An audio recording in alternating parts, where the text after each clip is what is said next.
प्रेमानंदे गौर हरि हरि हरि जय जय श्री गुरु निताई गौर प्रेमानंदे गौर हरि हरि हरि सबारे একসাথে শুনি একটা ধ্বনি শব্দ হবে হরি ভাবে সকলে বড়া আস্তে আস্তে সচ্চিদানন্দ সঙ্গম করুণামৃত বর্ষিণা শশাঙ্কযুত সংকর্ষণ বরাবয়লসল করা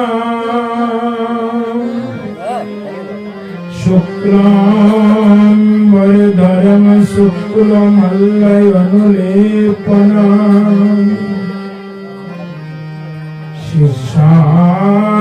शिष्यानुगुरुसन्ननं स्मितनित्यजुतयननं श्रीकृष्ण प्रेम स्वादिदकरं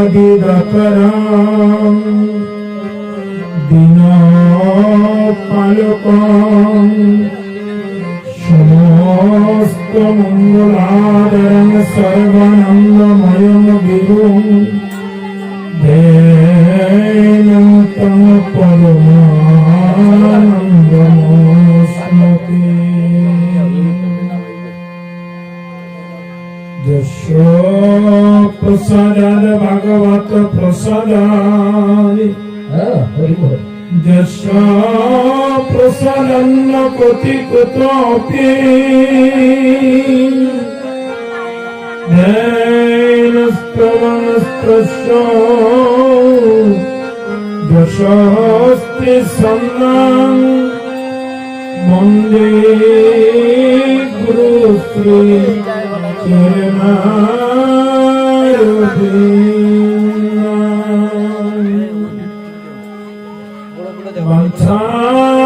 কল্পতরুবস্য কৃপা সিন্ধুভ্যেব চ পতিতানাং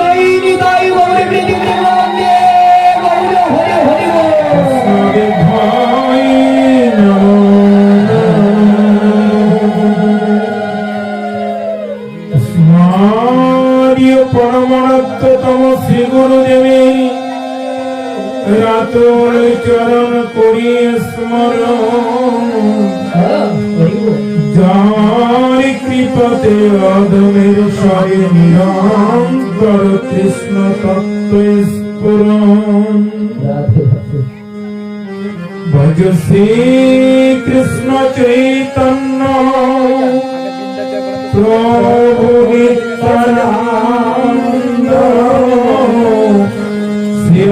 শ্রীরামচরিত গরধর শিবাসাদি গৌরভক্তবৃন্দ জয় রূপ সনাতন ভক্ত রঘুনাথ শ্রীজীব গোপাল ভক্ত দাস রঘুনাথ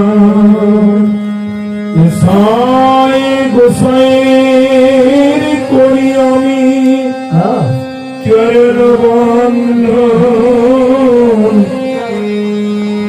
যাহা হইতে বিঘ্ননাশ অভীষ্ট পূরণ।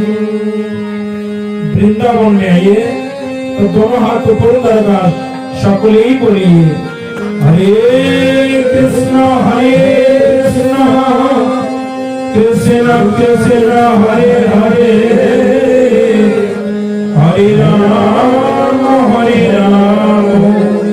राम राम हरे हरे प्रभु कोई दिया में नाम महामंत्र कर दिया जपताप सिद्धांत नारायण नमस्कृतं नरं चैव नरोत्तमं देवीं सरस्वतीं व्यासं ततो जयमुदीरये। श्री कृष्ण चैतन्य गौरांग महाप्रभु मोरे जावलन बनी या कोई भला मंद आमी কিছুই নাই জানি। ওম নমো ভগবতে বাসুদেবায়। ওম নমো ভগবতে বাসুদেবায়। ওম নমো ভগবতে বাসুদেবায়।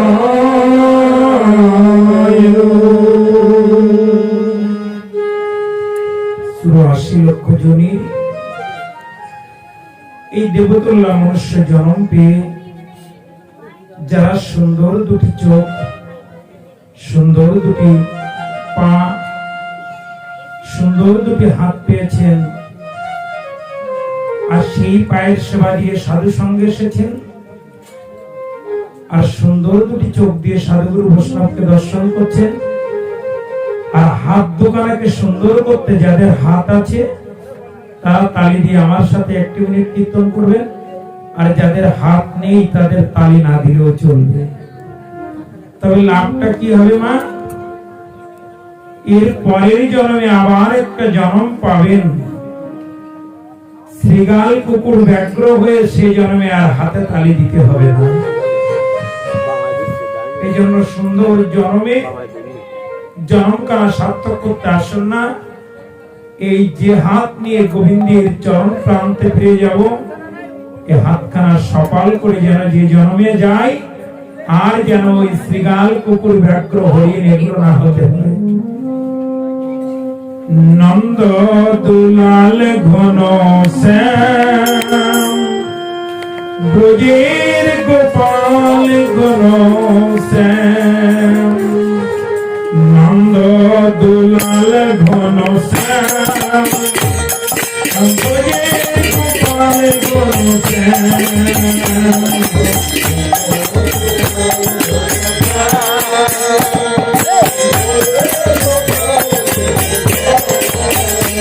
হরিন্দ্র দুলাল ঘন শ্যাম ব্রজের গোপাল ঘন শ্যাম।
Thank you.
कन्हैया गोपाल की जयेश्वरी कमेश्वरी प्राणी दिके ब्रजेर मुकुटमणि कृष्ण कांत शिरोमणि राय किशोरी विनोदिनी की युग पावन अवतार श्रीमान चैतन्य महाप्रभु की परमंत्र चूड़ामणि श्रीनाथ सुखदेव गोस्वामी की परीक्षित महाराज की सनकादि ऋषिगण की उपस्थित श्रोता भक्त कवि बजी हटिरे भंडारी रसिया पुजारी की जय जय श्री गुरु निताई गौर सीतानंद प्रेमानंदे हरि हरि हरि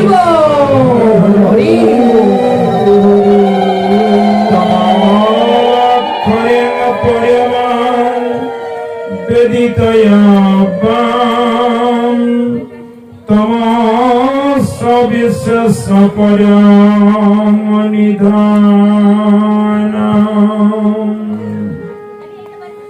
कलियुग पावन अवतार प्रेम पुरुषोत्तम स्वयं भगवान परतत्व शिव कलियुग जीवेर एकमात्र आश्रय गति राय कान मिलित तनु सर्वयोगेश्वर कर्ता श्री श्री नदिया बिहारी परम दयाल प्राण गौर नितायेर अपार अनुकंपाय राधा ब्रज माधवीर अपार करुणाय भक्त श्री अंगने मन मानसिक उद्यापन वैष्णव सेवा मानुषेर এই মধ্যাহ্নে অমৃতময় শ্রবণ মঙ্গল ওই কথামৃতের প্রারম্ভে আমি স্মরণ করছি কাকে, যিনি আমার মতো দুরাচারী পাপাচারী বিষয়ী পাষণ্ডিক কীটকে অত্যন্ত কৃপা পরবশে আমার জীবনের আপনারা কতজন বা আমার স্ত্রী পুত্র পরিজন বান্ধব কতজন কেউ কত কিছু নিয়েছে দিয়েছে, কিন্তু কেউ আমার পাপ নেয়নি আর আমি কারো পাপও নেয়নি। আমারটাও পাপ কেউ নেয়নি আর আমি অন্যেরটাও নিতে পারিনি, কিন্তু আমার মতো জন্ম জন্মান্তরে পাপী যিনি পাপ ভার গ্রহণ করেছেন তিনি হলো ইহ জগতের প্রেমদাতার পরকালের বন্ধু শ্রী গুরুদেব। এমন বন্ধু কি আর জগতে হতে পারে? ভাগবতী কথামৃতের প্রারম্ভে সেই শ্রী গুরুদেবের পাদপদ্ম বক্ষে ধারণ করে দণ্ডবত প্রণতি জানাই। প্রভু যেন অধমের প্রতি কৃপা বর্ষণ করেন। তৎপশ্চাৎ দণ্ডবত প্রণতি জানাই আপনার যারা আহার ছেড়ে নিদ্রা ছেড়ে প্রিয়জন ছেড়ে এই ধুলার আসনকে পরম আসন জ্ঞান করে হরিকথা শ্রবণ করতে বসেছেন, আপনাদের পরম সৌভাগ্য। যেটা আমি পারিনি, আমার মতো মূর্খ আমি যেটা পারিনি সেটা আপনারা পেরেছেন। দিনই কাল দিনতাই হলো ধর্ম। এসেছিলাম একটু হরিভজন করে, মাতৃগর্ভে থেকে কথা দিয়ে, হে প্রভু এবার পৃথিবীতে যে তোমার ভজন করব, তোমার নাম করব, তোমার সাধুগুরু বৈষ্ণবের চরণ দুলিতে গড়াগড়ি দিতে দিতে এই চরণটা পার করব। কিন্তু এই মায়ার সংসারে এসে বেমালুম ভুলে গেছি যশ মান খ্যাতি প্রতিষ্ঠার আশায় ছুটে বেরিয়েছি। যেদিন আপনাদের মতো হতে পারবো,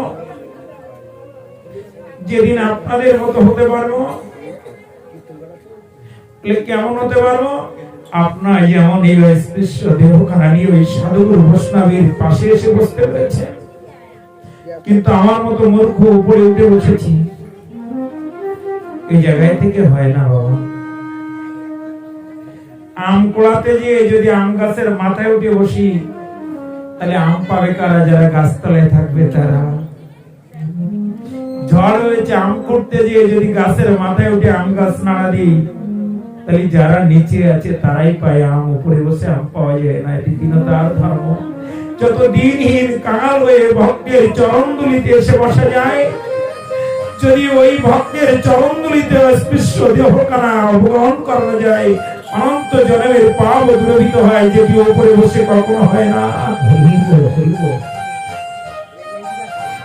আপনারা যারা এমন করে সেই নৈমিষারণ্যে যেমন 60,000 মুনি ঋষি বসেছিল, আপনার আজকের এই সাজানো নব বৃন্দাবনে যেসব ভক্তেরা কৃপা করে এমন করে বসেছেন, আপনাদের মতো গৌর গোবিন্দের নিত্য আরাধ্য ভক্ত বৃন্দের চরণে জানাই ভূমি লুণ্ঠিত ভক্তি প্রণতি। আর মা, যাদের বদনখানি দর্শন করলে আমার গর্ভজননী মায়ের বদনখানা সম্মুখে ভাসতে থাকে, মা এমন দুরাচারী পাষণ্ডী বিষয়ী কীটকে গর্ভে ধারণ করে বড় কল্প যন্ত্রণা কষ্ট ভোগ করেছিল। কিন্তু এই আসনে বসে মনে পড়ে যায়, ওগো মা, তোমার মতো মায়ের গর্ভে যদি না আসতে পারতাম, তাহলে এই সাধুদের দর্শন, এই সঙ্গ, এই তিলক মালা প্রসাদ সেবা কোনটি হতো না। হয়তো তোমার কষ্ট হয়েছে, কিন্তু পাপিষ্টের স্বীকৃতি হয়েছে যে জন্মে থেকে একটু প্রসাদ পেতে পেতে আসা। যাদের বদন দর্শন করলে আমার এই গর্ভজননী মায়ের বদনখানা সম্মুখে ভাসতে থাকে, সেই জগৎ মাতার অংশোদ্ভূতা সকল মাতৃমণ্ডলী সহ আমার গর্ভজননী মায়ের চরণে জানাই ভূমি লুণ্ঠিত ভক্তি প্রণতি। কৃপা করুন অধম পাপিষ্ঠে, আপনাদের কৃপা বর্ষিত হলে, পাপ জীব অনার্থ নিবৃত্তি হলে, কোন কালের জন্য যদি স্পৃশ্য পাপিষ্ঠ দেহটা আপনাদের চরণদুলির কৃপাতে পাপ শূন্য হতে পারে, তাহলে গৌর গোবিন্দের রাধা মাধবের আর আপনাদের গুণগাথা শাস্ত্র তত্ত্ব কিঞ্চিত আস্বাদিত হতে পারে। কৃপা করবেন অধম দাসী। কেমন দিন কাল হতে হয় মহাপ্রভুর আদর্শকে নিয়ে। গৌর দানং গৌর মেঘ সিঞ্চনে শাল করুণামৃত ভবানী দগদ সজীবাদি। মহাপ্রভু আর পণ্ডিত রঘুনাথ দুজনে একসাথে ন্যায় শাস্ত্র, অলঙ্কার শাস্ত্র, বিদ্যা অভ্যাস করেন। গঙ্গা পার হয়ে ওপারে যান পণ্ডিতের কাছে শিক্ষা লাভ করতে। একদিন ফিরতে ফিরতে আলাপ হচ্ছে,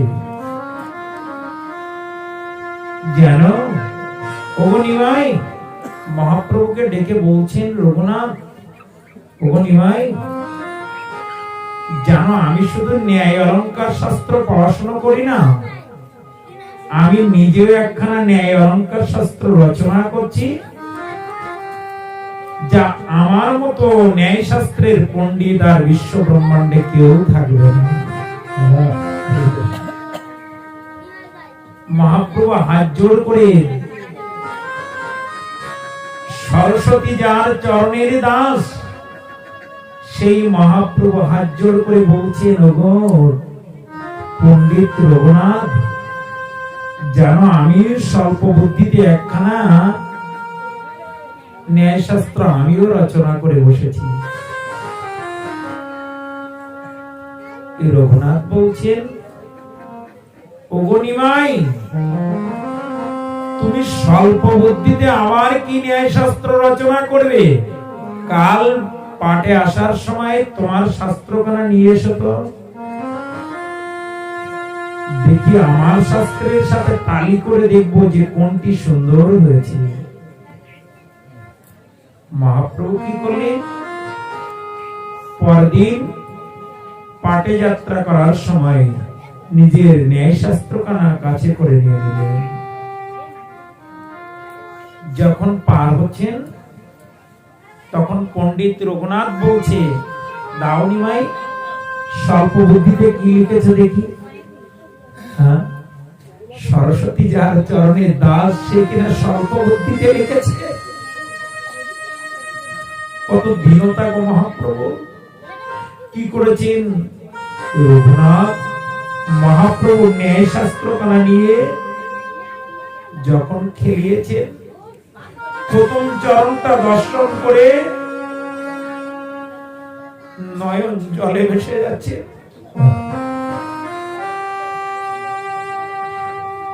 এবার দেখতে দেখতে না গ্রন্থখানা বুককে জড়িয়ে ধরে গঙ্গা যমুনার মতো ধারা দু চোখ দিয়ে প্রবাহিত হচ্ছে। মহাপ্রভু দর্শন করছেন যে রঘুনাথ তেমন কেন করছে। ওগো পণ্ডিত রঘুনাথ, তুমি কেন কাঁদছো? কি হয়েছে বলো? আমার গ্রন্থখানা বুকে জড়িয়ে ধরে কাঁদছো কেন? জানো প্রভু, ওগো নিমাই, তুমি এ করেছো কি? আমি এই অনন্ত জগতের বিশ্ব ব্রহ্মাণ্ডে ন্যায় শাস্ত্রের শ্রেষ্ঠ পণ্ডিত হতে চেয়েছিলাম।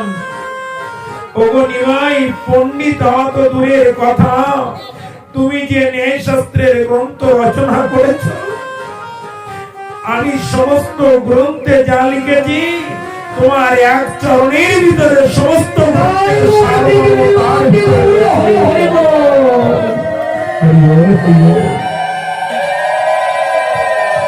সমস্ত গ্রন্থের সারমর্ম তোমার এক চরণের ভিতরে রয়েছে। ওই এজন্য তুমি কাঁদছ, এই জন্য তুমি কাঁদছ। বুঝেছি তুমি ছোট হয়ে যাচ্ছ, তাই না, চিন্তা করো না, দাও দাও আমার গ্রন্থখানা তুমি আমার কাছে ফিরিয়ে দাও। রঘুনাথ গ্রন্থখানা বুকে জড়িয়ে ধরে বলছে, না প্রভু, এই অমূল্য রত্ন আমি তোমার কাছে আর ফিরিয়ে দেব না। মহাপ্রভু বলছে, না, তুমি তো শ্রেষ্ঠ পণ্ডিত হতে চেয়েছিলে, দাও আমার গ্রন্থখানা দাও, দেখো আমি কি করতে পারি। মহাপ্রভু কি করেছেন? মহাপ্রভু রঘুনাথের বুক থেকে গ্রন্থখানা ছিনিয়ে নিয়ে বলছে, রঘুনাথ দেখো আমি জগতে ভক্তের জন্য কি করি, বলে নিজের গ্রন্থখানা ওই গঙ্গা বক্ষে বিসর্জন দিয়ে বলে, রঘুনাথ তোমার গ্রন্থখানা জগতে শ্রেষ্ঠ,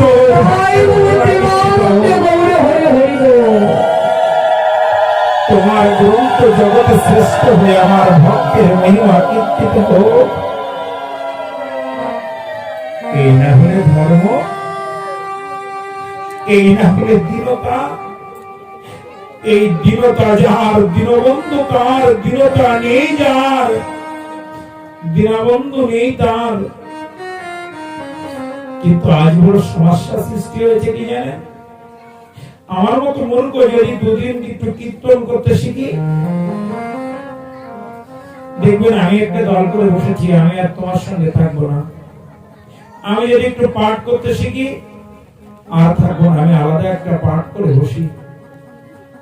আমি যদি বাজাতে শিখি, আমি আলাদা একটা বড় বাজিয়ে এই যশ মান খ্যাতি প্রতিষ্ঠা সুপারের বিষ্ঠা, যেটা মহাপ্রভু নিজে হাতে করে নিজের গ্রন্থখানা বিসর্জন দিয়ে জগৎ জীবকে শিক্ষায় দিলেন। এমন ভগবান আর কলিযুগে কোন যুগে আসেনি। কলিযুগে গৌর হরি আগে আচার করেছেন, তারপর প্রচার করেছেন পরে। এমন ভগবান আর কোনো যুগে হয়নি। আচার করে না কেউ, করে প্রচার, প্রচার করে কেউ না করে আচার।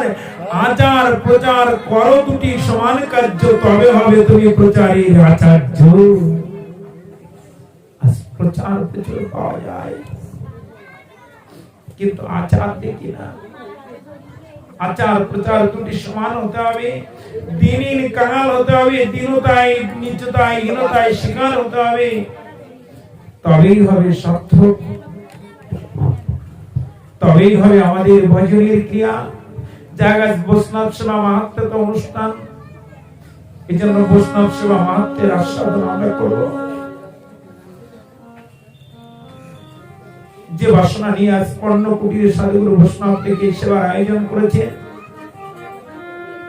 ছোট্ট করে ভাগবত থেকে আস্বাদন করে আমরা মধ্যাহ্নকালীন যথাসময় মহাপ্রভুর ভোগ লেগেছে। কৃষ্ণ বলরাম লীলাটি সকলে জানি, তত্ত্ব মাহাত্ম্য আস্বাদন মাত্র। দু ভাই শান্তিপুরী মুনির আশ্রমে কি করছেন? কি করছেন বাবা? বিদ্যা শিক্ষা করছেন। আমরাও কিন্তু বিদ্যা শিক্ষা করেছি, আর ছেলে মেয়েদের বিদ্যা শিক্ষা করতে পাঠাই। তবে এমন বিদ্যা শিক্ষা লাভ করি না তো। বাবা মালাটা পরে দাও, পাটের পরে দিবা মালা, হয় পাটের আগে না হয় পরে। রাধে রাধে, রাধে। পাটের পরে দিবা মালাটা। শ্রী হরি গোবিন্দায় শরণম। আমরা এমন বিদ্যা শিক্ষা দিইনি তো ছেলে মেয়েকে। আমার ছেলে চাকরি করে, ম্যাজিস্ট্রেট, টিওনো, উকিল, ব্যারিস্টার, এ শিক্ষিত করেছি, কিন্তু মরে যাওয়ার সময় কানের ধারে একটু গীতা শ্লোক পাঠ করতে পারবে না, এমন শিক্ষা দিইনি তো। আমি ছেলেকে অনেক বড় চাকরি দিয়ে গেছি, আমি অনেক বড় শিক্ষিত হয়েছি, কিন্তু মরে যাওয়ার সময় গ্রাম থেকে কীর্তনের দল খুঁজতে হবে না তো কানের কাছে একটু হরিনাম দেওয়ার জন্য। এই বিদ্যা শিক্ষা দিয়ে কিন্তু কোনো লাভ করতে পারেনি। মহাপ্রভু রামানন্দের কাছে জিজ্ঞাসা করেছিলেন, বিদ্যা মধ্যে কোন বিদ্যা সার? রায় কয়ে কৃষ্ণ ভক্তি বিনা জীবের বিদ্যা নাহি আর। কোন বিদ্যা সার? কৃষ্ণ পরতত্ত্ব বিদ্যা ভিন্ন, জীবের আর বিদ্যা নাহি সার। মেটে আড়বেলে এই বসিরহাটের কাছাকাছি একটা অনুষ্ঠান করতে গেছে। তা মাঠ শেষে একটা বৃদ্ধ মাতাজি বলছে, বাবা আমার ছেলেটারে একটু দেখা করে যাবে। বলছি কেন মা, কি হয়েছে? বলছে দেখো আমার ছেলে বড় একটা চাকরি করে, কিন্তু সেই চাকরিতে আর যেতে পারছে না। কি হয়েছে মা? তাহলে বললাম আপনি ভারতবর্ষের মতো জায়গায় ভালো ডাক্তার দেখান। তাহলে কলকাতা থেকে ফেরত দিয়েছিল, গিয়েছিল ব্যাঙ্গালোরে, ব্যাঙ্গালোর থেকেও ফেরত দিয়ে দিয়েছে। তো এই মাটা শুনছে না, অনুষ্ঠান পরে বিকালে হাঁটতে হাঁটতে জব করতে করতে বাবার কাছে গিয়েছি। বলছি বাবা তোমার কি হয়েছে? তো বলছে জানেন সাধু বাবা, আমার কিডনি দুটোই ড্যামেজ হয়ে গেছে। তা আপনি আগে থেকে ডাক্তার দেখাননি? বলে ডাক্তার তো কলকাতায় দেখাচ্ছি সমাজ ধরে, তারপরে ব্যাঙ্গালোরে গেলাম, ওখান থেকে ফেরত দিয়ে দিয়েছি। তাহলে আপনি সব ডাক্তার দেখিয়েছেন, কিন্তু আপনি আমার গোবিন্দ ডাক্তারকে একবার দেখিয়েছেন? এই ডাক্তারকে দেখাননি?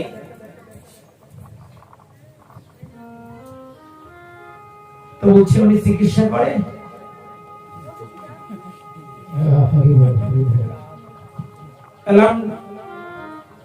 তার কাছে একবার যান, তিনি যে চিকিৎসাটা দেবেন তাতে হয়তো আপনি সুস্থ হয়ে যেতে পারেন। কারণ আমার জীবনে দেখা রয়েছে মা তার দুগ্ধপোষ্য শিশুকে 3 মাস বয়স, সে ঢাকা থেকে বেরোট, কলকাতা থেকে বেরোট, সেই বাচ্চাটা এনে 3 মাসের বাচ্চা মা বুকে করে এনে আষাঢ় মেরে এই অনুষ্ঠানের সম্মুখে সামনে ফেলে দিয়েছে। তখন পাঠ করছি। আচ্ছা 3 মাসের বাচ্চাকে মা বুক থেকে আষাঢ় মেরে ফেলে দেয় তো? স্তম্ভিত হয়ে গেছে ওই আসর, হাজারো ভক্ত সমাগমের মধ্যে। কি হয়েছে মা? কি হলো এমন করে তুমি তোমার সন্তানকে ফেলে দিলে? জানো আমার এই সন্তানকে ঢাকা থেকে কলকাতা থেকে ফেরত দিয়েছে, আর মানবে না, হার লিখ আর হবে না। আমি বললাম কৃষ্ণ ভক্তগণ যারা আছে, শেষ ডাক্তারকে একবার চিকিৎসা করিয়ে এই ভাগবত তাকে স্পর্শ করিয়ে এই সাধুগুরু বৈষ্ণবের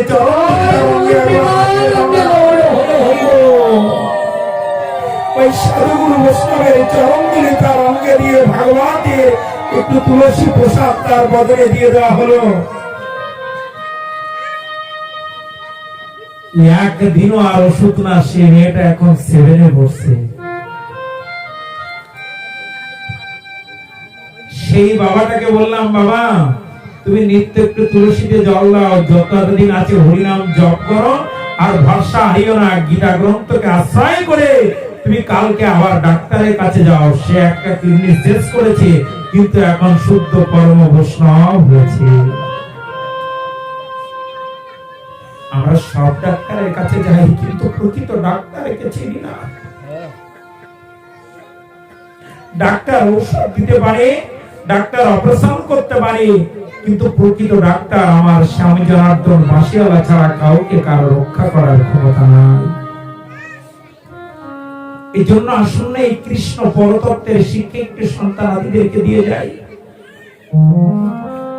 এবার যখন সুস্থ হয়ে গিয়েছিল, আমার কাছে দীক্ষা নিতে আসছিল, তখন জিজ্ঞাসা করে বলেছিলাম, ওগো শ্যাম, তুমি তো দীক্ষা নিতে আসছো, এত অবস্থা থেকে তুমি সুস্থ হয়ে গেছে, একটু ভক্তি জন্মিয়েছে, চাকরিতে যাতায়াত করো তো? হ্যাঁ করি প্রভু। আচ্ছা তুমি কি পাস? বাবা আমি ডাবল-এ পাস। বাহ, আশ্চর্য। আচ্ছা তুমি অনেক বই পড়েছো না? হ্যাঁ বাবা অনেক বই পড়েছি। আচ্ছা তুমি অনেক পড়া তোমার মুখস্থ রয়েছে, না হলে তুমি চাকরি করতে পারোনি। আচ্ছা তুমি কটা গীতা শ্লোক মুখস্থ করেছো? বাবা একদিনও এখনো আমার পাঠ করা হয়নি। এবার যদি সময় পাই আপনার দীক্ষা নিয়ে এবার থেকে শুরু করবেন। কি করবেন এত লীলা কত শ্রবণ করে? এত দেশ বিদেশের বক্তা দিয়ে আসর কাঁপানো বক্তৃতা করে, ওই অবস্থাটা শুধু ওখানে না, এখানে যদি বুকে হাত দিয়ে জরিপ করেন, মারা যাওয়ার সময় কি যাবে ভেবে দেখেছেন? কি আপনার সঙ্গে ঠাঁই পাবে, কি আপনার বুকে আশ্রয় নেবে? সে হলো এই গীতা গ্রন্থখানা। একমাত্র বুকে ওটাই আশ্রয়। ওই স্ত্রী নেই, ছেলে মেয়ে, পরিজন, বান্ধব কেউ নেই, বুকে ওই গীতাখানা আশ্রয় পেয়েছে, ওটাই মাথার ধারে পাঠ করবে, ওটি শ্রবণ করাবে। 30, 40, 60, 80, 90, 45, 18 বয়স হলো, ওই গীতাখানা 18 বছর বয়স হয়েছে, 18 বার পাঠ করেছি তো। 30 বছর বয়স হয়েছে, 30টা দিন পাস করেছি তো। ছেলে মেয়েকে এমএ পাস করালেন, ইন্টার পাস করালেন, 4টা জায়গায় প্রাইভেট পড়তে দিলেন, সবাই অন্তত একটা করে টিউশনি দিয়ে রেখেছেন, কিন্তু এই টিউশনিতে একটু পাঠালেন না। ওরে সাধুদের ওখানে যে একটু হরিকথা শ্রবণ করে আয়, ওই গুরুদেবের পাশে গিয়ে তুই একটা গীতা শ্লোক মুখস্থ করে আয়। এই পাঠশালায় আমরা পাঠাই না। কি করবেন? পিতামাতা জন্মে। পিতামাতা কাকে বলে? সন্ধান দিচ্ছি রামায়ণে। এই বাংলার মা কে? সুরমা। একমাত্র পুত্র তরুণী সেন, 13 বছরের পুত্র। স্বামীকে, এই তরুণীর পিতাকে বিভীষণ। দেখুন পিতামাতা কারে বলে, একটু কৃপা করুন। তরুণ সেন ছুটতে ছুটতে এসে মাকে জড়িয়ে ধরে বলছে, ও মা, লঙ্কাপুরে প্রভু রামচন্দ্রের যুদ্ধ বেঁধেছে, ওই ভগবান প্রভু রামচন্দ্রের যুদ্ধে আমি যাব না? মা কারে বলে, দেখুন গর্ভে ধারণ করলেই মা হয় না। আজকাল মা পাওয়া বড় দুর্লভ, আজকাল সন্তান ঘাতি পাওয়া যায়। সন্তান ঘাতি মানে সন্তান আদি আরো ভগবত ভজন করতে থাকলে চাইলে তাদেরকে আরো পিছনে টেনে নিয়ে আসে। এরা সন্তানকে হত্যা করা পাপে ভূতি হবে। আরে এখন কেন মালা পড়বি, এখন কেন একাদশী করবি? এরা মা না, এরা সন্তান ঘাতি, এরা পিতা না, এরা পুত্র ঘাতি। কি করেছেন? কেন যাবি না তুই প্রভু রামচন্দ্রের যুদ্ধে? আয় মা, তোকে আমি সাজিয়ে দিই। কি করেছেন? মা সুরমা সমস্ত অঙ্গে ললাটে রাম নামে লিখে সুন্দর করে সাজিয়ে দিয়েছে। তরুণী সেন বড় হয়ে মাকে প্রণাম করছে আর বলছে, ও মা, মা গো, মার আশীর্বাদ কখনো ব্যর্থ হয় না। ও মা, তুমি আমাকে আশীর্বাদ করে দাও। কি করেছে জানো মা? সুরমানা তরুণী সেনের মাথায় হাত দিয়ে বলছে, ওরে তরুণী, তোর জন্য আমি বহুত দিন ধরে একটা আশীর্বাদ গুছিয়ে রেখেছি, দাও মা, শিগগির করে সেই আশীর্বাদটা দাও। মাথায় হাত রেখে বলছে, মা গো, কি বললো? ওগো তরুণী, তোরে আমি এই করি আসিস, তুই ওই প্রভু রামচন্দ্রের যুদ্ধ হতে আর ফিরে না আসিস। যা, যে চরণে ফিরে গেলে, যে চরণে আশ্রয় নিলে জীবের আর পুনরপি জন্ম, পুনরপি মরণ, পুনরপি মাতৃ জঠরে শয়ন করতে হয় না, তুই ওই চরণে ফিরে যা, ওখান থেকে আর ফিরে না আসিস। বলতে পারবেন কোন মা? একে বলে মা। আশীর্বাদটুকু সম্বল করে চললেন। যে দাঁড়িয়েছেন লঙ্কা বলে, ধনুকে তীর যোজন করে এক এক করে প্রভু রামচন্দ্র তীর ছাড়ছে। প্রত্যেকটা তীর এসে তরুণী সেনের গলায় ফুলের মালা হয়ে পড়ছে। ভগবান বিপদে পড়েছে, আমার লঙ্কাপুরে কে এলো যার মৃত্যু ঘন্টা আমার হাতে নাই। পিতা কারে বলে, এবার দেখুন বিভীষণ ছুটে এসে তীরকানা দিয়ে বলছে, এই নাও প্রভুর মৃত্যু ঘন্টা আমার হাতে। ধনুকে তীর যোজন করে প্রভু রামচন্দ্র এবারে যখন ছেড়েছে, তরুণী সেনের গলায় এসে কেটে যে মুন্ডু আলাদা, দেহ আলাদা হয়ে গেছে। কাটা মুন্ডুর ভিতর দিয়ে বারবার ভেসে আসছে, রাম রাম, জয় শ্রী রাম। বিভীষণ ছুটে গিয়ে ওই কাটা মুন্ডুটা বুকে জড়িয়ে ধরে হাউ হাউ করে কাঁদছে। রামচন্দ্র, প্রভু রামচন্দ্র ছুটে এসে বলছে, ওগো বিভীষণ, তোমার চোখে জল, আমি বুঝেছি তুমি তোমার পুত্র শোকে কাঁদছো না।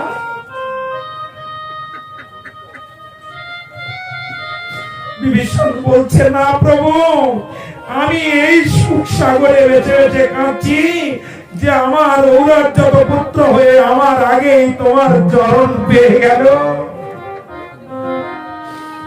আর আমি আমার পুত্রের কাছে আশীর্বাদ চেয়ে কাঁদছি। রে পুত্র,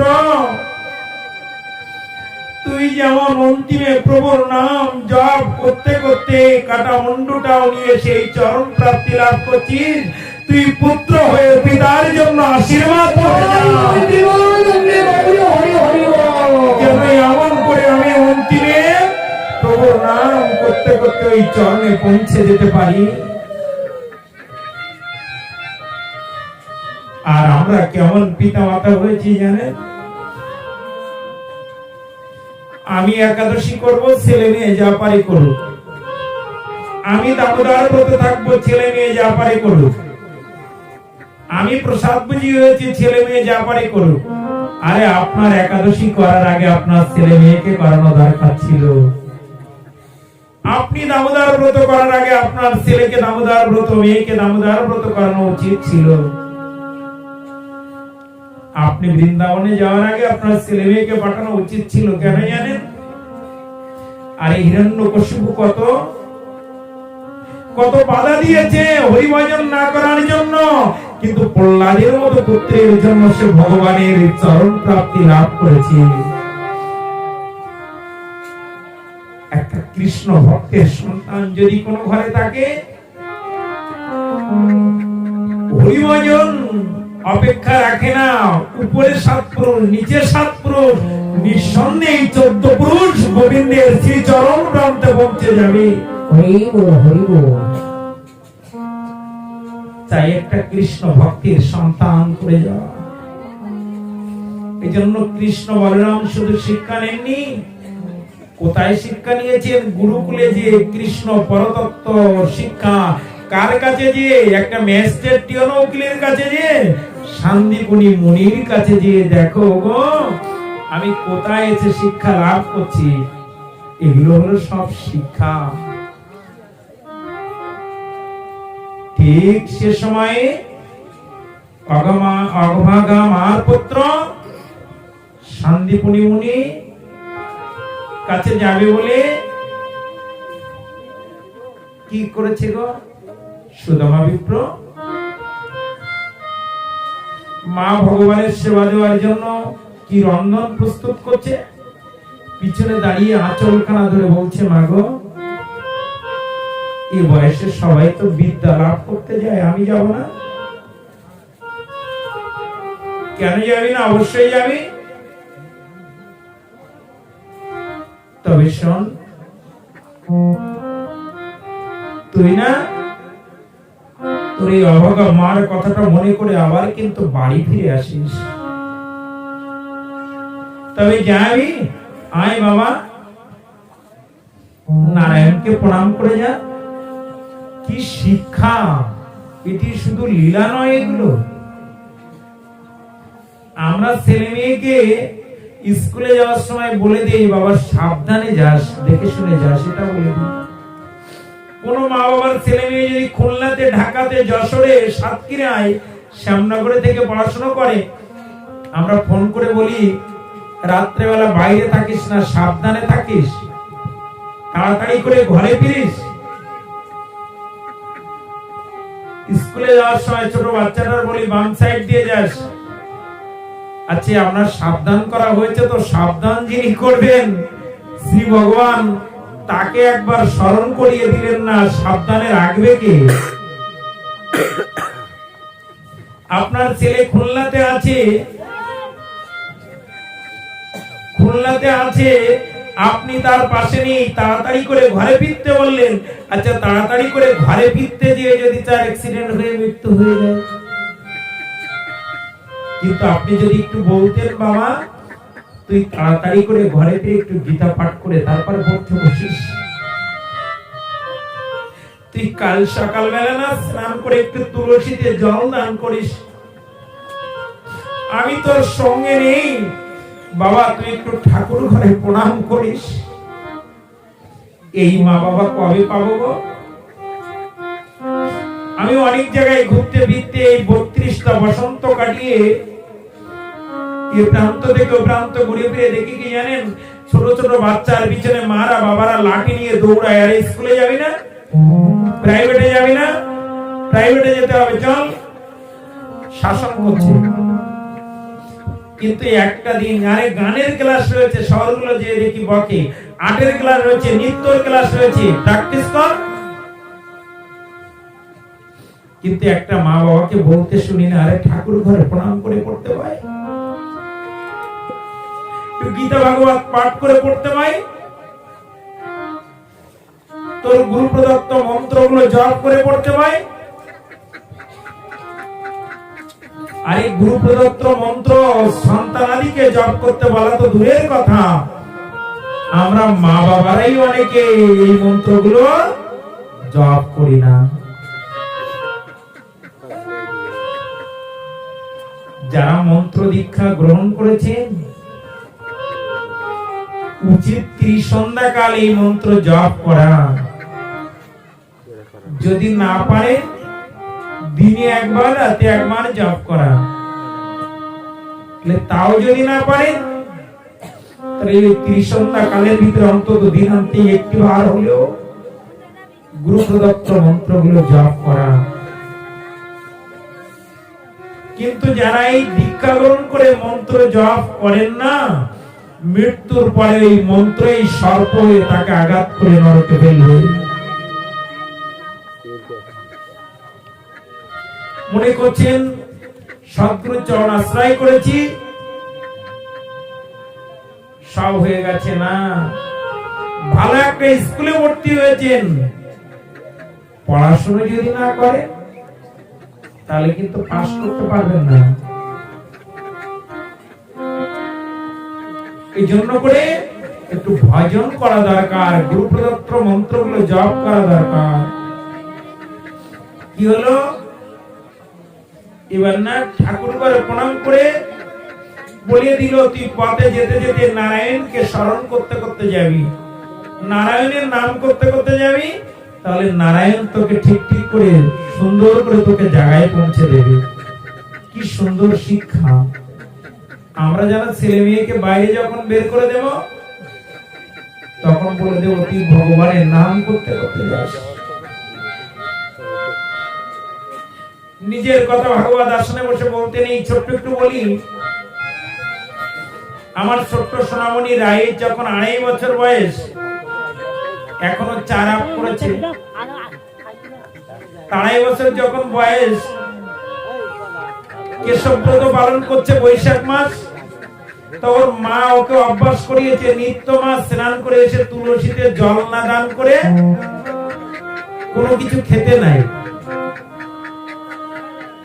তো স্নান করে এসে বাবা নাট মন্দিরে শয়নে আছে, আমি ঘরে আছি, স্কুলে সেদিন আর চাকরিতে যাওয়া হয়নি। আর রাইট সোনামণি স্নান করে এসে পাত্রে করে জল নিয়ে বাম হাত দিয়ে তুলসী গাছে ঢালছে। 2-2.5 বছর বয়স। তো তার বাবা আমাকে ডেকে বলছে, হরিপ্রসাদ দেখো তোমার মেয়ের কাণ্ডটা, যে বাম হাত দিয়ে তুলসী গাছে জল ঢালছে। আমি ডেকে ওকে বলছি, রাই বাম হাত দিয়ে জল তো দিতে নাই, ডান হাত দিয়ে দিতে হয়। তা বাবা বলছে, তোমাকে বলে বুঝি ভুল করলাম, যে ডান হাত বাম হাত ওই জ্ঞান তোর হয়নি, কিন্তু তুলসী গাছে জল দিতে হবে ওই বুঝেছে, ওটাই হলো ওর স্বীকৃতি, ওটাই হলো ওর সঞ্চয়। এই জন্য এই অভ্যাসগুলো আমাদের করতে হয়। সন্তানাদিদের এমন করে শিক্ষাটা দিতে হয়, তাহলে কৃপানন্দ লাভ করবেন। সংক্ষেপ করে এগুই কি করেছেন, সুধর্মাভিপ্র নারায়ণের নাম করতে করতে যে দেখছেন গুরুদেব সান্দিবনী মনি বসে বসে মন্ত্র জপ করছেন। আচ্ছা, গুরুদেব হলে মন্ত্র জপ করবে কেন? এই জন্য শুদ্ধ সাত্বিক পরম্পরাজাত গুরুদেবের কাছে আশ্রয় করতে হয়। আমার মতো মূর্খ গুরুদেব বলে কি হয় জানেন, ঘুরবো, দক্ষিণা পাবো, টাকা পাবো, সাধন ভজনার কি দরকার হবে? কিন্তু ভজনশীলা সাত্বিক শুদ্ধ পরম্পরা গুরুদেব হলে তিনি শুধু দীক্ষা দেবেন, ঘুরবেন না, তিনি নিজেও মন্ত্র জপ করবেন, তিনিও হরিনাম জপ করবেন, তিনিও ভগবত ভজন করবেন, তিনিও প্রসাদ পাবেন, তিনি শাস্ত্র গ্রন্থ পাঠ করবেন। তার আরো সাধন বেশি দরকার। কেন? শিক্ষকের ছাত্রের চেয়ে তো বেশি জানা দরকার, না হলে ক্লাসে জানাবে কি? গুরুদেবের তো ভজন বেশি দরকার। কেন? যে আমি অনন্ত শিষ্যকে কি করে পরিত্রাণ করব। এই জন্য করে আমি দেখেছি আমার পিতাজিকে প্রত্যেক বছর 2-3 বার করে রাধা কুণ্ডে যে কনকনে শীতের পাড়ে বসে হরিনাম জপ করতে। বাবা, আপনি গতবার তো গেলেন, এবছর আবার কেন যাবেন? বলে একটু রাধা কুণ্ডে স্নান করে আমার অনেক ছেলে মেয়ে একটু হরিনাম করে তাদের মঙ্গল চাইতে।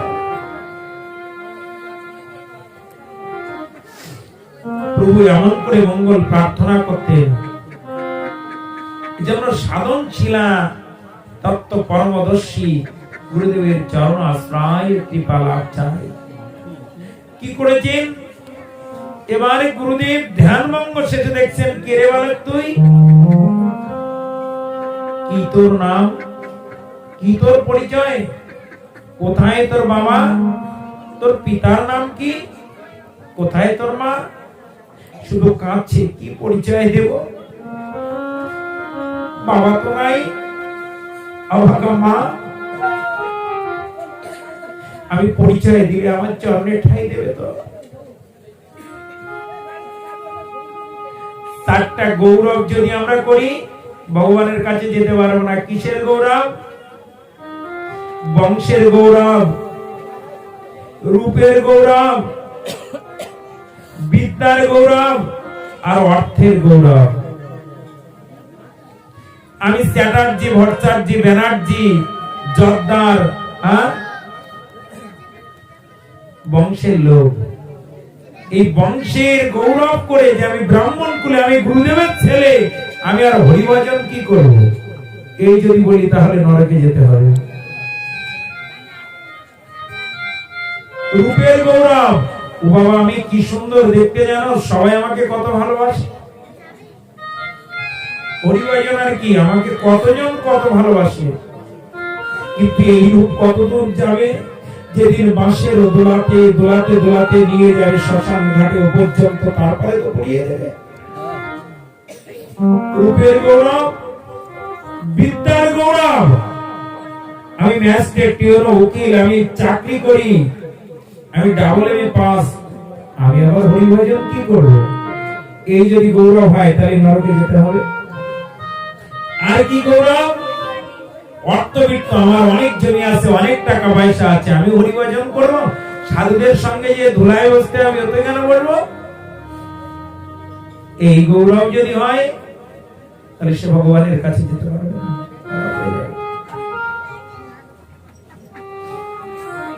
কাছে আমি কিসের পরিচয় দেব? ভগবান সব সহ্য করতে পারেন, কিন্তু ভক্তের চোখের জলকে সহ্য করতে পারেন না। কৃষ্ণ কোথায় ছিল? অন্তর্যামী ভগবান ছুটে এসে বলছে, গুরুদেব এই ছেলেটা নিশ্চয়ই সৎযোগ্য কোন উচ্চ বংশের সন্তান, আমি ওকে তোমার চরণে ঠাঁই দাও। তবে দুর্ভাগ্যের কথা কি জানো? সাধক রামপ্রসাদ বলে দিয়েছে, ওগো স্ত্রী পুত্র ছেলে মেয়ে পরিজন বান্ধব এদের জন্য তোরা ঘটি ঘটি কাঁদতে পারবি, কিন্তু হানি তাই কৃষ্ণ মা বাবা বলে তোরা এক ফোঁটা চোখের জল ফেলতে পারবি না অতি সহজে। ভগবান শ্রী গোবিন্দের নাম করে এক ফোঁটা চোখের জল ফেলতে গেলে জন্ম জন্মান্তরের স্বীকৃতি থাকা চাই, না হলে জীব ফেলতে পারবে না। কিন্তু স্ত্রী কষ্ট দেখ, স্বামী কষ্ট দেখ, ছেলে মেয়ে কষ্ট দেখ, দেখবেন আপন থেকে চোখে জল এসে মুখ ভিজিয়ে দেবে, বালিশ ভিজিয়ে দেবে। এগুলো অনেক সন্ধান ইস্যু। হরিনাম জপমালাটা নিয়ে চোখে জল আসে তো না, সিরিয়ালের কথা মনে পড়ে যায়। আবার কারো কারো ৮ মালা নিয়ম আছে, জপমালাটা নিয়ে ৮ মালা নিয়ম আছে, কিন্তু ২৪ বার তাকানো হয়ে যায় যে আর কয় মালা বাকি আছে। হ্যাঁ, যে ১৬ মালা জপ করে সে ১০০ বার তাকানো হয়ে যায় যে আর কত মালা বাকি আছে। বুঝতে হবে এখনো হরিনামে আগ্রহ হয়নি। আর হরিনাম জপমালা নিয়ে জপ করতে করতে ভিতরে জড়ায় তো মাঝে মাঝে, জড়িয়ে যায় না বাবা? মাঝে মাঝে যায় জড়িয়ে। যাদের জড়ায় বুঝবেন যে এখনো ভজন জড়িয়ে রয়েছে, গোলমাল আছে এখনো। কবে ছাড়ানো থাকবে, কবে জড়াবে না হরিনাম করতে গিয়ে? আবার কেউ কেউ মনে করছেন ও যারা জপমালা নিচ্ছে তাদের জন্য বলছে, আমরা তো নিইনি, আমাদের কোনো সমস্যা নেই। যারা জপমালা নেননি তাদের জন্য একটা ভালো সংবাদ আছে, আর যারা নিয়েছেন তাদের একটা সংবাদ আছে। যারা হরিনাম জপ নেননি তাদের ৩টা সুখবর আছে। কি ৩টা সুখবর? গীতার ১৬ অধ্যায় ২৩ নম্বর শ্লোক বলে দিয়েছে। কি বলেছে? শাস্ত্রবিধি উৎসৃজ্য বর্ততে কর্মকারতম ন সিদ্ধি বাপন্নতি ন সুখং ন পরাং ন গতিম। তুমি শাস্ত্র বিধিকে লঙ্ঘন করে কলিযুগের মানুষ হিসেবে কলিযুগের শ্রেষ্ঠ ধর্ম হলো হরিনাম সংকীর্তন, আর এই হরিনাম জপ বাদ দিয়ে তুমি যত ধর্ম কর্ম করেছো, তোমার তিনটি লাভ হয়েছে কি? নো সুখং, তোমার জীবনে কোনো সুখ নেই। নো পরাং, তোমার পরকালে নো সুখং, নো সিদ্ধি, তোমার সিদ্ধি কোনো মনোবাসনা পূর্ণ হবে না, এবং নো পরাং গতি, তোমার মৃত্যুর পরে কোনো গতি লাভ হবে না। এই তিনটা লাভ তোমার হয়েছে। হরি বল, হরি বল। যত ধর্ম করো না কেন, কলির মানুষ হিসেবে যদি হরিনাম জপ না করো, তাহলে তিনটি লাভ করেছ। ইহ জগতে তোমার সুখ নেই, মনোবাসনা পূর্ণ নেই, এবং মৃত্যুর পরে তোমার কোনো গতি লাভ নেই। ভগবানের কাছে তুমি ফিরে যেতে পারবে না।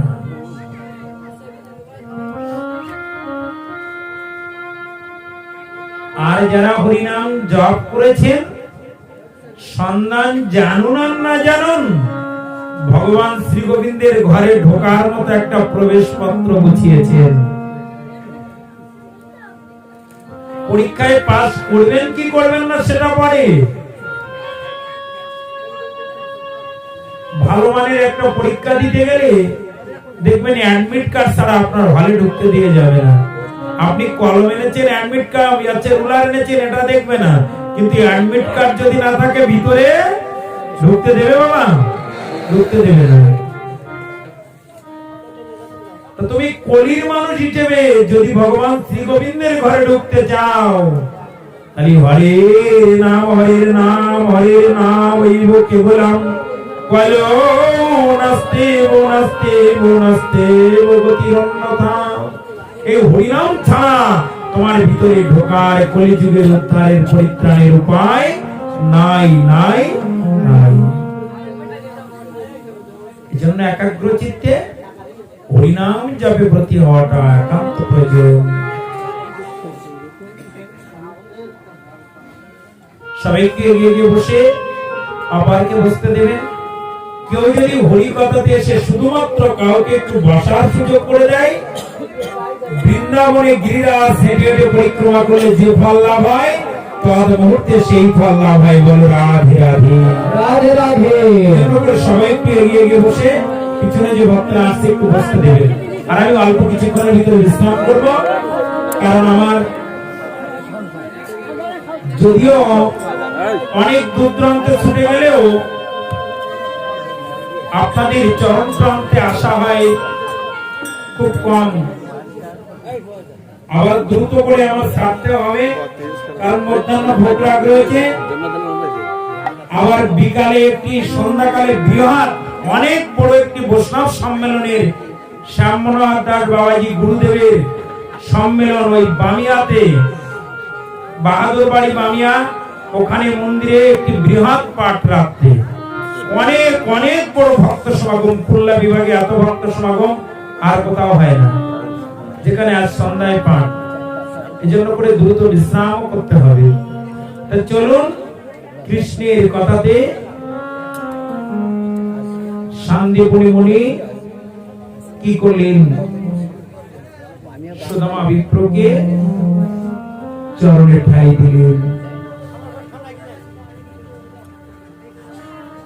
যাও কৃষ্ণ, তুমি তোমার সহপাঠীকে নিয়ে গুরুমাকে দর্শন করিয়ে নিয়ে এসো। কত বড় শিক্ষা! যাও গুরুমাকে প্রণাম করে এসো। এবার গুরুমাকে যে প্রণাম করতে গিয়েছে, প্রণাম করে উঠলে গুরুমা তাকিয়ে, ছেলেটির দিকে তাকিয়ে টপ টপ করে দু চোখ দিয়ে গঙ্গা যমুনার মতো ধারা প্রবাহিত হচ্ছে। শুধু ময়ূর হাত জোড় করে দাঁড়িয়ে বলছে, গুরুমা কোনো অপরাধ হয়ে গেল? মা চরণে বুঝি অপরাধ হয়েছে না? আপনার চোখে জল কেন? না, তুই যে আমার সে হারানো পুত্রের মতো।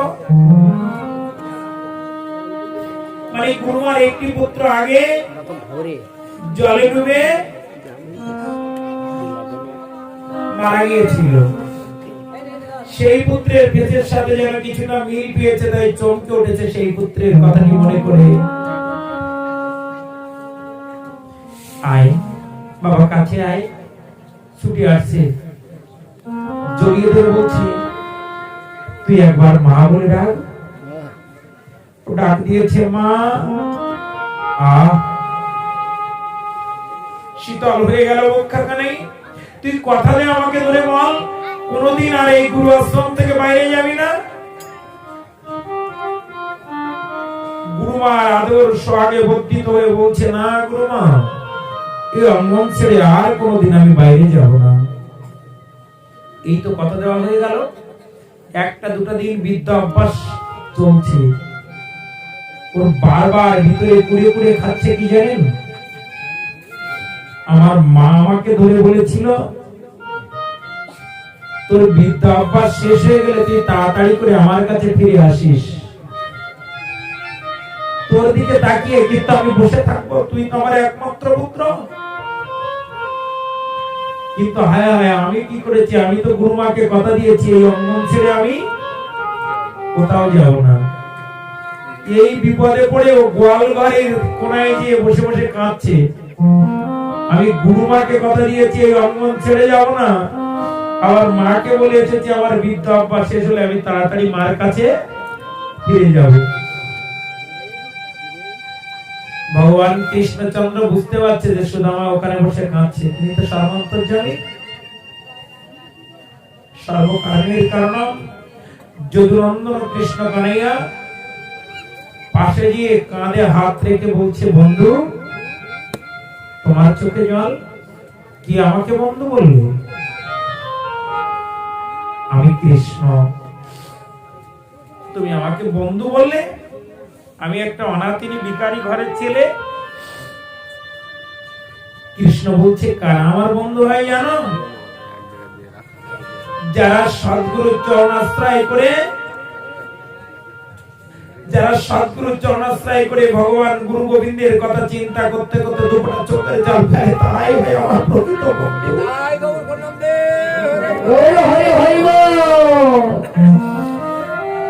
তারাই আমার প্রকৃত বন্ধু। এই জন্য করে ভক্তের প্রকৃত বন্ধুকে জানো, এই অঙ্গনে এদের সাথে ভক্তের রক্তের সম্পর্ক নাই অনেকের, কিন্তু অনেকে সেই অঙ্গনে চোখের জল ফেলছে। কেন জানেন?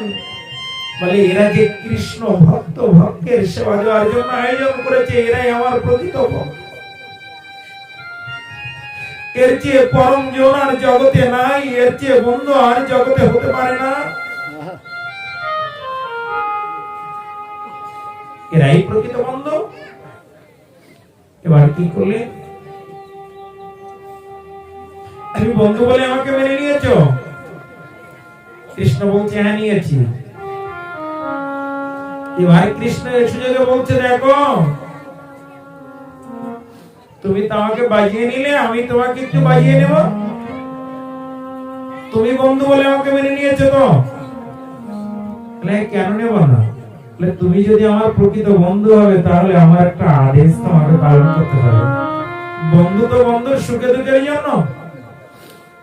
জানো, আমার সকাল থেকে খুব ক্ষুধা পেয়েছে। গুরুমা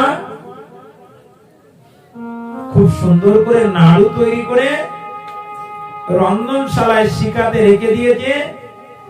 তুমি বন্ধুর এই ক্ষুধা মুহূর্তে যদি সামান্য দুটো নাড়ু একটু আমাকে এনে দিতে। এ কি বলছে বন্ধু? গুরুমা যদি জানতে পারে বকাঝকা করবে। আরে ভয় নেই তো, আমি দুয়ারে দাঁড়িয়ে থাকবো। অভয় কর্তা তুমি যদি দাঁড়িয়ে থাকো, তাহলে আর কিসের ভয়? সব জায়গায় ভয় আছে, কিন্তু একটা জায়গায় ভয় নেই। কোথায়? ভজ ঘুরে মন শ্রীনন্দের নন্দন, অভয় অভয় অভয় চরণার বিন্দরে। ভজ হরে মন শ্রীনন্দের নন্দন,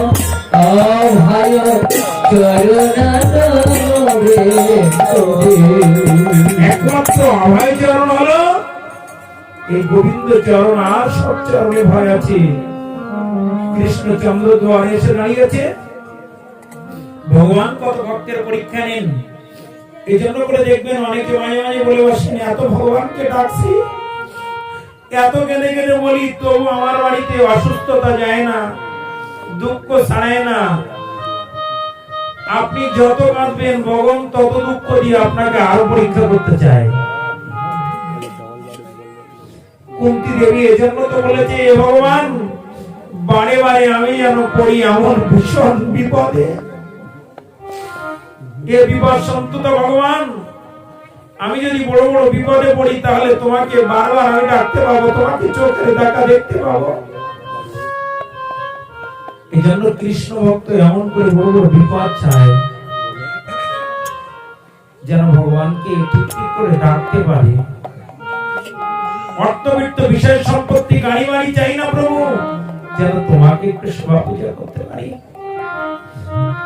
ভিতরে ঢুকলেন সমাবিপ্র, শিকা থেকে কেবল নাড়ুটা মুঠো করে ধরেছে, দুটো নাড়ু, আর কৃষ্ণচন্দ্র ডাক দিয়েছে, গুরুমা।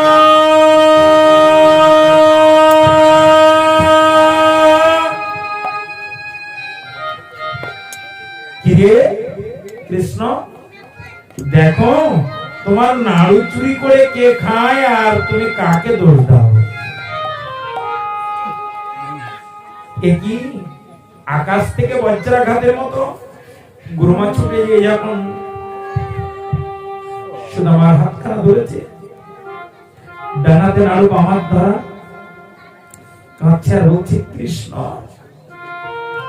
বন্ধু, এ কেমন পরীক্ষা নিলে তুমি? এ কেমন পরীক্ষা তোমার? এই জন্য করে ভগবত ভজন করতে গেলে কত বড় বড় পরীক্ষা আসে। অনেকে বলে এত হরি হরি করে, এত ডাকে, কিন্তু এত বেদি কেন তোমার? এত কষ্ট কেন তোমার? এত কিছু হয় কেন তোমার? বলে যে হরি ভজন করবে তার তো কষ্ট দুঃখ পরীক্ষা বেশি থাকবে। কি করেছেন?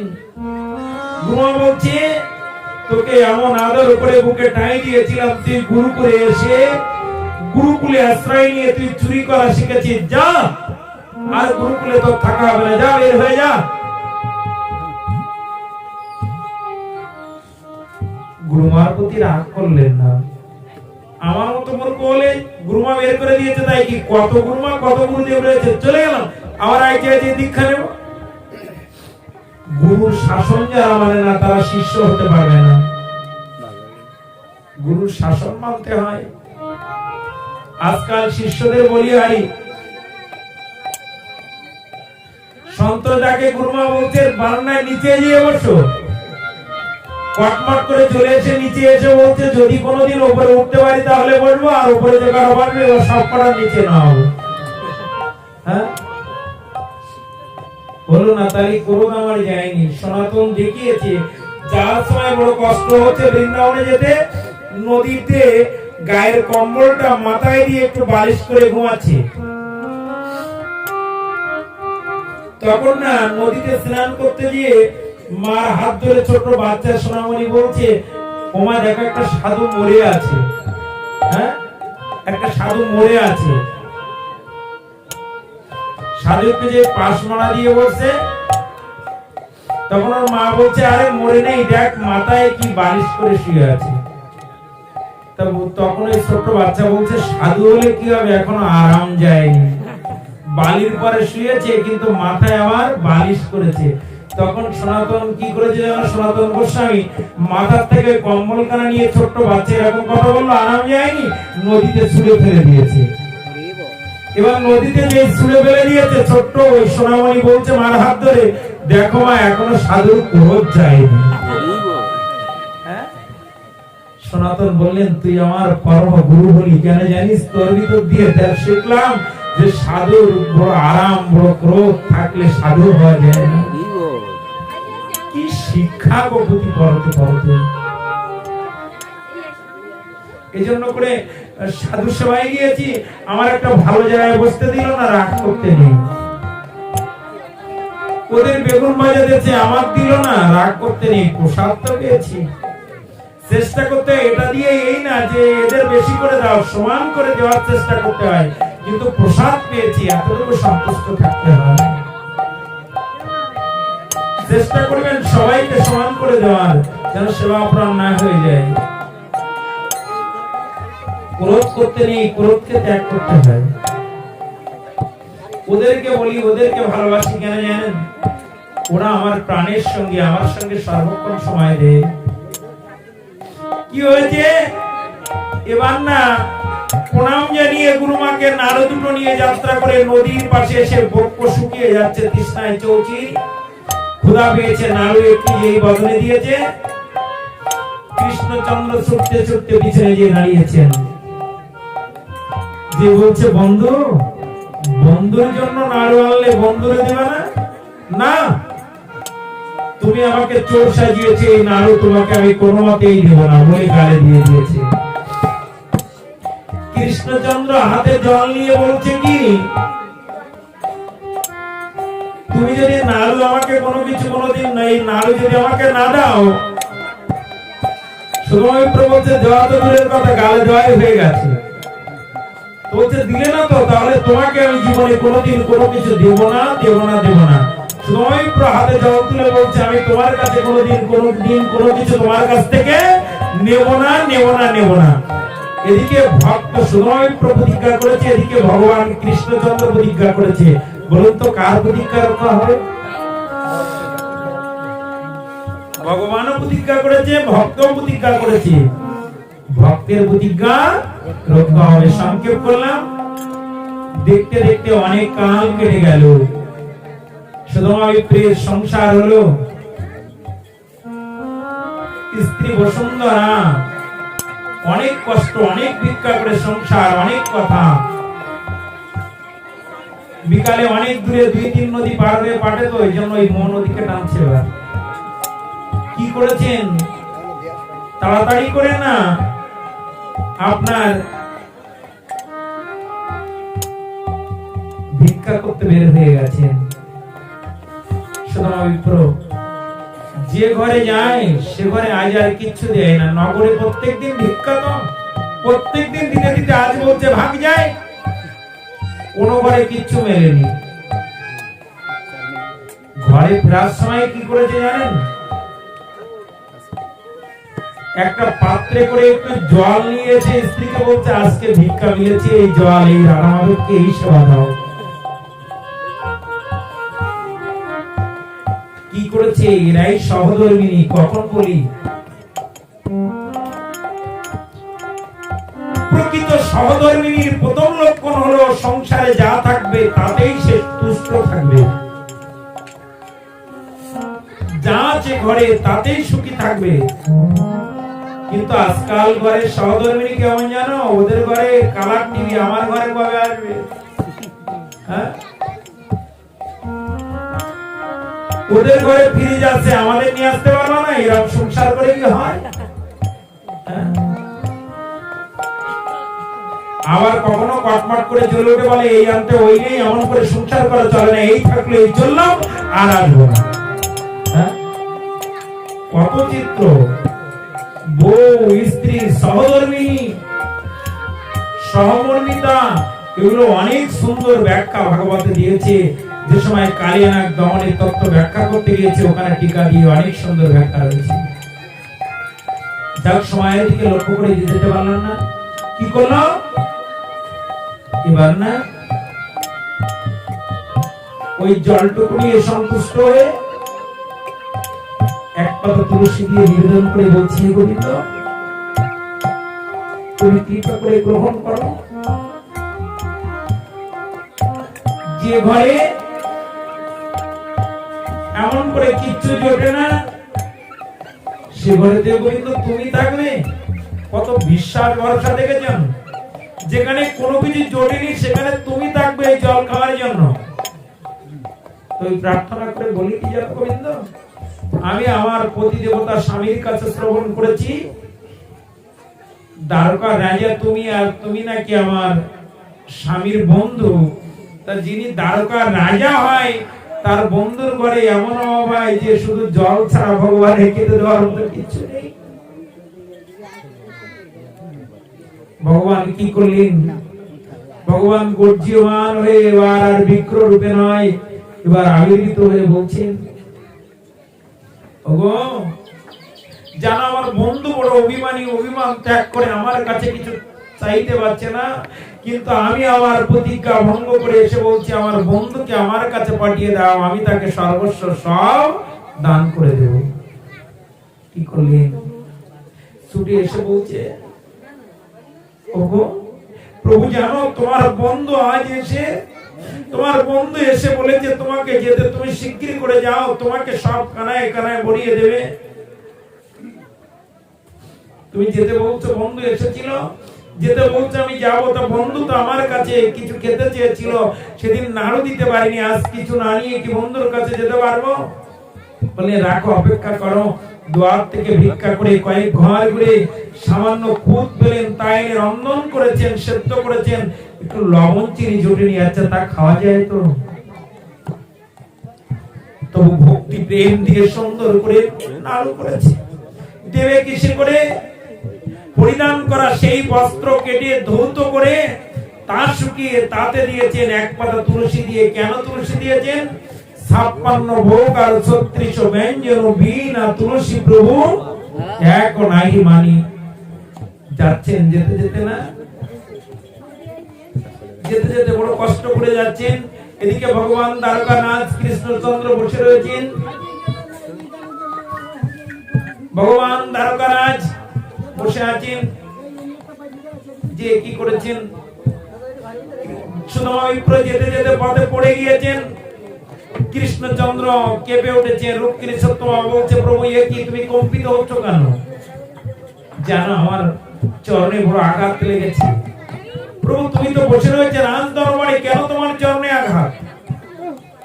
আর কিছু দূর যেতে না যেতে কি করেছে, সুদামা বিপ্রের চরণে কণ্ঠবিদ্ধ হয়ে যখন রুধির ঝরছে তখন কেঁপে উঠে বলছে, ওগো রুক্মিণী সত্যমা, দেখো তো আমার পা দিয়ে রক্ত ঝরছে কেন?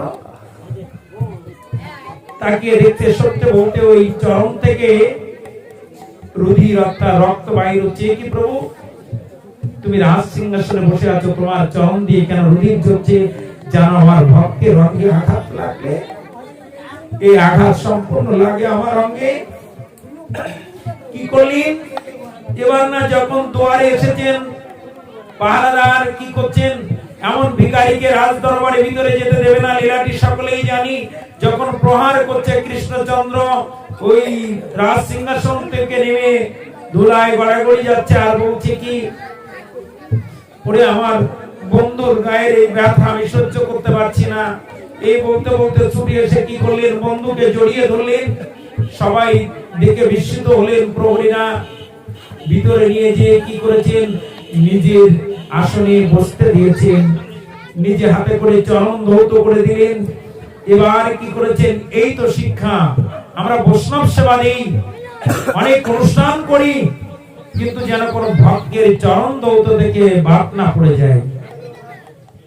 আমরা ছেলে মেয়েকে কত সাবান সোনা শ্যাম্পু কত কিছু কিনে দেই, কিন্তু যদি জেনে রাখুন ভক্তের চরণ ধুলি, ভক্তের চরণ জল যদি না দিতে পারলাম, ভক্ত অবশ্যই না দিতে পারলাম, যত কিছু দিয়েছি এখনো ছেলে মেয়েকে পরিষ্কার করা হয়নি। এ দিয়ে বাইরে পরিষ্কার হয়েছে কিন্তু ভিতর পরিষ্কার হয়নি। কি হলো? বৈষ্ণব চরণ জলি, বৈষ্ণব চরণ জল আর ভক্ত অবশেষ, এই হলো সাধনার 3 মহাবল। সেবা দিয়ে বিশ্রাম দিয়ে দেওয়ার আগে জিজ্ঞাসা করছেন, বন্ধু আমার জন্য কিছু নিয়ে আসুনি? আমার জন্য, বন্ধুর জন্য বন্ধুনি কিছু দেয়নি? তাকিয়ে দেখছে এই রাজপ্রাসাদে এনেছিল মনে আছে, কিন্তু ভিতরে লুকিয়ে রেখেছে, যেখানে পক্ষান্ন মিষ্ট ফল এত কিছু, এই রাজপ্রাসাদে কি লবণ চিনি ছাড়া খুদের নাড়ু বের করা যায়?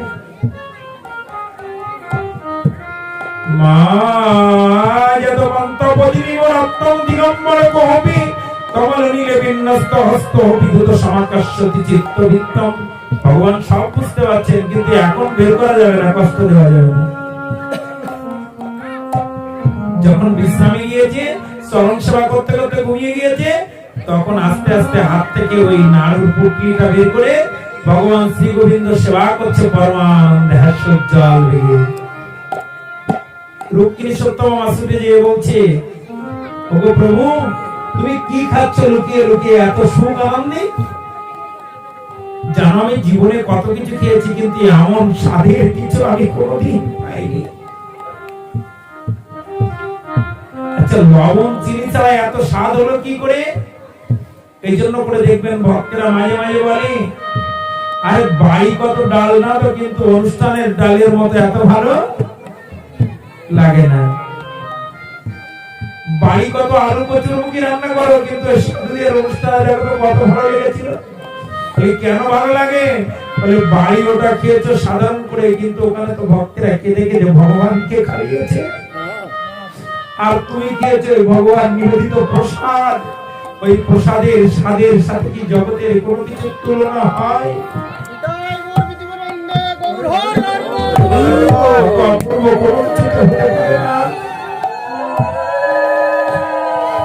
কি করেছি ওই নাড়ু?